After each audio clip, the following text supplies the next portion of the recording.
ẹ̀yin èèyàn wa lórí ọ̀rọ̀ bàbá Headmaster táwọn ajínigbé tí wọ́n jí gbé ní ìpínlẹ̀ Ọ̀yọ́ lọ́jọ́ sátidé tó kọjá yìí mo láyọ̀ láti sọ fún yín wípé wọ́n ti release ẹ o, wọ́n ti yọ̀ǹda bàbá yẹn. ọpẹ́ pàtàkì lọ́wọ́ Iru Ekun team lábẹ́ ìṣàkóso olóyè májàsọ́lá Sunday Igboho Osa owó babadami àti àwọn ọlọ́pàá ìpínlẹ̀ Ọ̀yọ́. Joint operation ni wọ́n ṣe, kódà wọ́n ṣe gudugudu méje yàyà mẹ́fà láti rí i dájú pé wọ́n dòla bàbá tí ń bẹ ní àkàtà àwọn agbénipa yìí. kódà kò kí ń ṣe bàbá yẹn nìkan ni wọ́n padà rescue, another 2 victims entirely ni wọ́n tún rescue. àwọn afẹ̀míṣòfò 3 ọ̀tọ̀ọ̀tọ̀ lọ́wọ́ wọn tẹ̀ tí wọ́n sì mú lọ sí àgọ́ ọlọ́pàá. bó lọ̀rọ̀ yìí ṣe jẹ́, bó ni wọ́n ṣe rìn, gbogbo ẹ̀ pátápátá lẹ́ ó láǹfààní láti gbọ́ nínú fọ́nrán ilé tí mo mú wá fún yín. ẹ dákun dábọ̀ èèyàn mi ẹ súnmọ́ bí ẹ bá wọn nǹkan fìdílé tàbí kẹ́ fìdílé nǹkan kẹtùn wá fetí gbéyàwó ọ̀rọ̀. tẹ́ ò bá gbàgbé ẹ rí i pé mo jáde láti ṣe ìròyìn kan lánàá òde yìí wípé lọ́jọ́ sátidé ta lò tán yìí ní nǹkan bíi aago 5 sáago 6 àrọ̀lẹ́ wọ́n ní pé bàbá kan tó jẹ́ àgbẹ̀ ní bàbá yẹn, bákan náà òun ni Headmaster Nomadic Basic School ní agbègbè kan tó ń pè ní Igboho ní ìtẹ̀síwájú local government area nípínlẹ̀ Ọ̀yọ́. wọ́n ní bàbá yẹn lọ sóko láti lọ wo àwọn nǹkan ọ̀gbìn tó gbìn sínú oko ẹ̀ ní ọwọ́ aago 5 sí aago 6 ọwọ́ ìrọ̀lẹ́. wọ́n ní bàbá yẹn ṣe kán wọnú oko báyìí ká tó ṣẹ́jú pẹ́ àwọn ajínigbé gbowó lọ́wọ́ ẹni, àwọn afẹ̀mí ẹni ṣòfò, wọ́n kàn ṣàìdédé yọ jáde sí bàbá yẹn lójijì ni wọ́n sì gbé bàbá yẹn lọ. ọ̀kadà tí ń bẹ nídìí bàbá yẹn wọ́n ra ti ọ̀kadà yẹn sẹ́gbẹ̀ẹ́ ibìkan lẹ́gbẹ̀ẹ́ igbó. ọjọ́ Sunday láàárọ̀ kùtùkùtù hàì ní nǹkan bíi 8:20 a.m.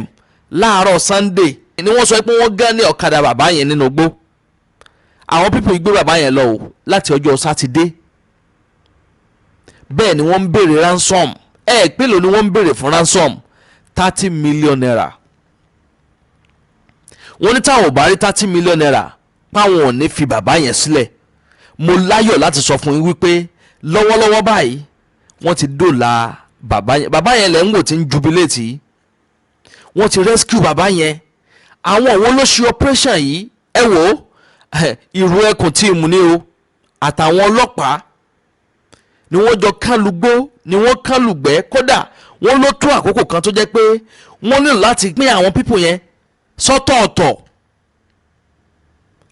àwọn ẹgbẹ́ Iru Ekun àtàwọn ọlọ́pàá yẹn àwọn làwọn kan gba apá ọ̀tún bẹ́ẹ̀ sì làwọn kan gba apá òsì. wọ́n ti rí intelligence tó lead wọn sínú igbó ibi tí wọ́n há àwọn people yẹn sí. wọ́n ní bó ṣe kán wọnú igbó yẹn báyìí inú igbó kan tó ń pè ní abọ àbí nǹkan náà porúkọ igbó yẹn. wọ́n ní bó ṣe kán wọnú igbó yẹn báyìí ká tó ṣẹ́jú pẹ́ kò pẹ́ rárá tó fi rí bàbá yẹn gbà kalẹ̀. àwọn afẹ̀míṣòfò 3 ni wọ́n rí arrest nínú operation yẹn. bẹ́ẹ̀ ni bàbá yẹn ti gbòmìnira tiẹ̀ báyìí. wọ́n gbé ní ọjọ́ sátidé Sunday Monday ìrọ̀lẹ́ Monday nírọ̀lẹ́ àná òde yìí ni bàbá yẹn gba òmìnira. bàbá yẹn ti free báyìí, wọ́n ti free pátápátá. màá play fọ́nrán operation yẹn fún yín bó ṣe wọnú gbó lọ bó ṣe lọ rescue bàbá yẹn. ẹ rí i pé ọkọ̀ àwọn ẹgbẹ́ Iru Ekun gan ọkọ̀ wọn rì lójú ọ̀nà níbi tí wọ́n ti ń lọ. ọ̀pọ̀lọpọ̀ àwọn dojúkọ ni wọ́n dojúkọ nínú igbó yẹn. àmọ́ mo láyọ̀ láti sọ fún yín pé wọ́n ti yọ̀ǹda bàbá yẹn. kọ́lọ̀ má jẹ́ ká tún rógun pé wọ́n ń jiyàn gbé mọ́ nípínlẹ̀ Ọ̀yọ́ pàápàá jùlọ lórílẹ̀‐èdè Nàìjíríà yìí náà. kò kí ń ṣèpínlẹ̀ Ọ̀yọ́ nìkan, gbogbo orílẹ̀‐èdè Nàìjíríà pátápátá kó ń dẹ́kun ìjínigbé lórílẹ̀‐èdè yìí. káwọn ìjọba wa kó wọ́n ṣiṣẹ́ débi àmì, kó wọ́n eradicate gbogbo nǹkan tó ń jọ mọ́ kidnapping abduction, kí wọ́n stop, kí wọ́n fi hand sí kìíní, kí wọ́n fi hand sí. ẹ wo àwọn tí wọ́n jí gbé lórí yẹn, àwọn màmá yẹn jáde lánàá tó ń bẹ̀rẹ̀ sí ń sọ ọ̀pọ̀lọpọ̀ àwọn nǹkan tójú wọn rí lákàtà àwọn agbénipa yẹn. Ọlọ́ọ̀bá Èdùmàrè kò ní jẹ́ kí wọ́n jí wa gbé o, ní bọ́ sọ́wọ́ o. ẹ bá ń ṣàmì àdúrà kẹ́ bá ń gbé tọ àdúrà mi, ẹ bá ń comment, kẹ́ bá mi like, kẹ́ sì máa pín fọ́nrán ìkáàkiri. Wọ́n ní ẹgbẹ́ Iru Ekun àti àwọn IRT Intelligent Rescue Team pẹ̀lú àwọn ẹgbẹ́ Iru Ekun, àwọn ni wọ́n jọ collaborate papọ̀, joint operation ni wọ́n sì ṣe àṣeyọrí lórí operation tí wọ́n lọ fún yẹn. Bẹ́ẹ̀ sì ni ẹni tó jẹ́ commissioner of police nípínlẹ̀ Ọ̀yọ́, alàgbà Olúgbénga Abímbọ́lá, àwọn náà sọ wípé àwọn ọlọ́pàá tí ó lọ ṣe operation yẹn pé wọ́n ṣiṣẹ́ takuntakun, wọ́n ṣiṣẹ́ ribiribi láti rí dájú pé wọ́n rescue bàbá yẹn, alàgbà Matthew Kọ́láwọlé Ọ̀wọ́adé, tí àwọn ajínigbé tí wọ́n jí gbé ní agbègbè kan tí wọ́n ń pè ní Igbó Ìjàyè ní Ìtẹ̀síwájú local government area ní ìpínlẹ̀ Ọ̀yọ́. Bẹ́ẹ̀ sì ni ẹni tó jẹ́ alukoro ọlọ́pàá, ìyẹn police spokesperson Ọláyínká Àyànládé, àwọn náà fìdí ẹ̀ múlẹ̀ wípé wọ́n ti yọ̀ǹda bàbá yẹn, pé wọ́n ti dóòlà wọn. Ẹ̀yin yẹn mi, ẹ má jẹ́ ń dènà pẹ̀lú, ẹ jẹ́ ń gbé fọ́nrán àwọn ẹgbẹ́ Iru Ekun tí wọ́n ṣiṣẹ́ ribiribi, iṣẹ́ takuntakun pẹ̀lú àwọn ọlọ́pàá tí wọ́n lọ fún operation yẹn. Ẹ jẹ́ ń gbé fọ́nrán yẹn wọlé, kẹfà balẹ̀ wàá gbọ́ gbogbo nǹkan tó ṣẹlẹ̀ nínú gbó yẹn, gbogbo ń ṣiṣẹ́ operation yẹn pátápátá lẹ́ láǹfààní láti wò nínú fọ́nrán ilé tí mò ń sọ̀rọ̀ nípa yìí. Ẹ bá wọn nǹkan fìdílé tàbí kẹ́ fìdílé nǹkan, ẹ má yí kó ń bẹ́ẹ̀ o. Àdàbà tẹlifíṣàn náà lẹ́wà, mò ń bọ̀ náà. Lára iṣẹ́ táwọn ikọ̀ tá à ń pè ní Iru Ekun tí wọ́n ṣe nìyí. Ẹ wo, ẹ fìdílé nǹkan, ẹ máa bá mi kà lọ.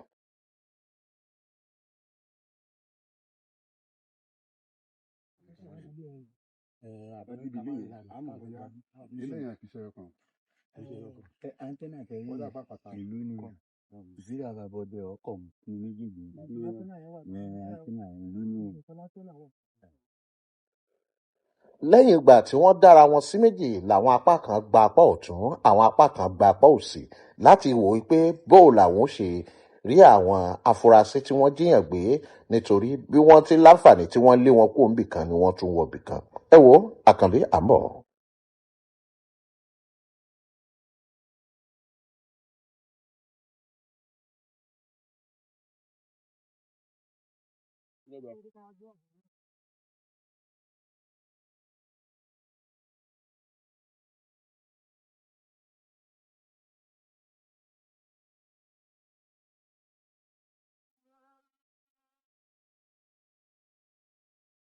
Ajá kì í jọmọ gbà lẹ́yìn ẹkùn, àyúnlọ àyúnbọ̀ lọ́wọ́ ń yẹnu àtẹ̀pẹ́, báyìí lẹsẹ̀ ẹ̀ tẹ̀nà.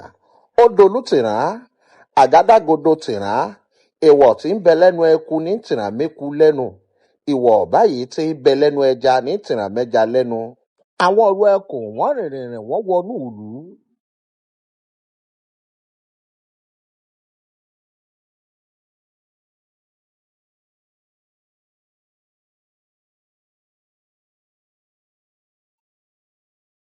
Orí ọkọ̀ wọn rìn láàjì déédé aago 2 òru rèé, níbẹ̀ tí wọ́n ti láǹfààní tí wọ́n ti ń ṣiṣẹ́ ọ̀hún gẹ́gẹ́ bí iṣẹ́. Orí ẹja yín ọ̀fà, ká yín òǹtàfà, ká yín ojú tó sin ọ̀fà lọ́dọ̀ ẹranko. Bẹ́ẹ̀ la mọ̀ kí olóyè Chief Sunday Igboho pẹ̀lú àwọn ọmọ ogun wọn wípé wọ́n kú iṣẹ́ o, wọ́n kú àkínṣe pẹ̀lú ètò tí wọ́n ń ṣe yìí pẹ̀lú àwọn ẹ̀ṣọ́ aláàbò ọlọ́pàá tí wọ́n ń tẹ̀lé wọn káàkiri.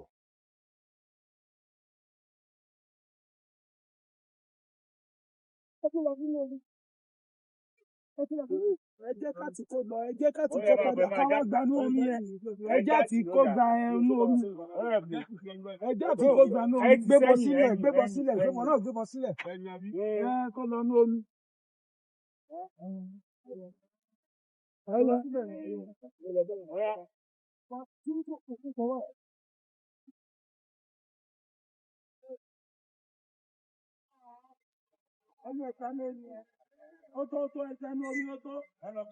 Ẹ mọ̀ pé ojú ti rọ̀ ọ́n. Mọ́tò tí o lè wọnú obìnrin.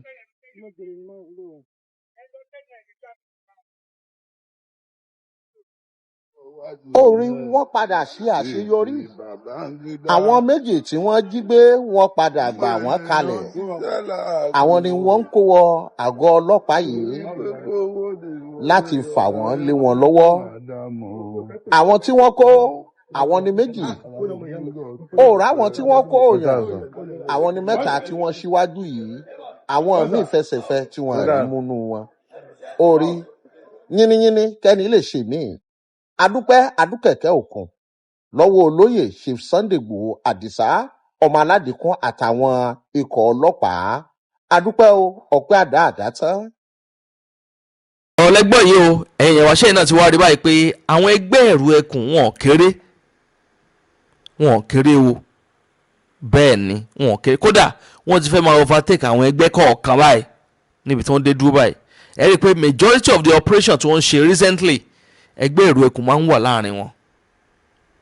olóyè májàsọ́lá Sunday Igboho Osa wọ́n ti forúkọ wọn sínú ìwé ìtàn bẹ́ẹ̀ sì lórúkọ wọn ò lè parẹ́ láéláé lórí ọ̀rọ̀ àwọn ọmọ oríire local government area tí wọ́n jí gbé àwọn olùkọ́ àtàwọn akẹ́kọ̀ọ́ yẹn ẹ rí i pé iṣẹ́ tí Sunday Igboho Osa ṣe nínú rescue mission àwọn people yẹn kò kéré o bẹ́ẹ̀ ni kò kéré rárá bí ti ń wò mọ́ mo ní sáré fi tó yín létí ni gẹ́gẹ́ bí ìlérí táwa ṣe fún yín pé a ní jẹ́ kójú yín fọ́ bẹ́ẹ̀ náà láti ń jẹ́ kí tí yín di sí gbogbo àwọn ìṣẹ̀lẹ̀ tí bá ń ṣẹlẹ̀ káàkiri ilẹ̀ wa pàápàá jùlọ nílẹ̀ Yorùbá tiwa ń bì àdàbà ọ̀nà ní à ń sùngbẹ́ iná ń jó ẹ̀yẹlé gbéra ńlẹ̀ àdàbà a tún ti fòfẹ̀rẹ̀ awọ̀lú sọ̀lúdẹ̀rọ̀ pẹ̀sẹ̀. agbe ní gbére pàdé olókun àdùkò ní gbére pàdé ọlọ́sà òdìdẹrẹ́ ní gbére pàdé wọn lóde ìwò fún ìwọ ọmọkùnrin tí nǹkan rẹ̀ ò ṣe déédéé ìwọ ọmọkùnrin tí ṣàyàwó rẹ̀ ó ṣẹ̀ṣẹ̀ mọ gbọ́ jìgìjìgì lára lójú lọ mú kára rẹ̀ ó tó le ìwọ ọmọkùnrin tó ń retí ọmọ bíbí ìwọ ọmọkùnrin tó fẹ́ ṣe nǹkan tó dáa láyé pẹ̀lú aya rẹ̀ tí ìfàyàlòyà tí ó fi di nǹkan tó dáa ìwọ tásítọ̀ rẹ̀ ń sàn tí ò kí tó láti dọmọ ìwọ ọkùnrin tára rẹ̀ ò le ìwọ ọkùnrin ṣẹ̀ẹ̀kan dìde ìwọ ọkùnrin tátàn rẹ̀ ò dúró déédéé ìwọ ọkùnrin tó ń retí ọmọ ìwọ ọkùnrin tó ṣẹ̀ṣẹ̀ ṣègbéyàwó ọgbọ́ capable herbal energy capsule ló nílò fún gbogbo àìṣedéédé ara rẹ̀ kó o lè jẹ́rìí sọmọ bíbí àti nǹkan tó dáa láti ṣe.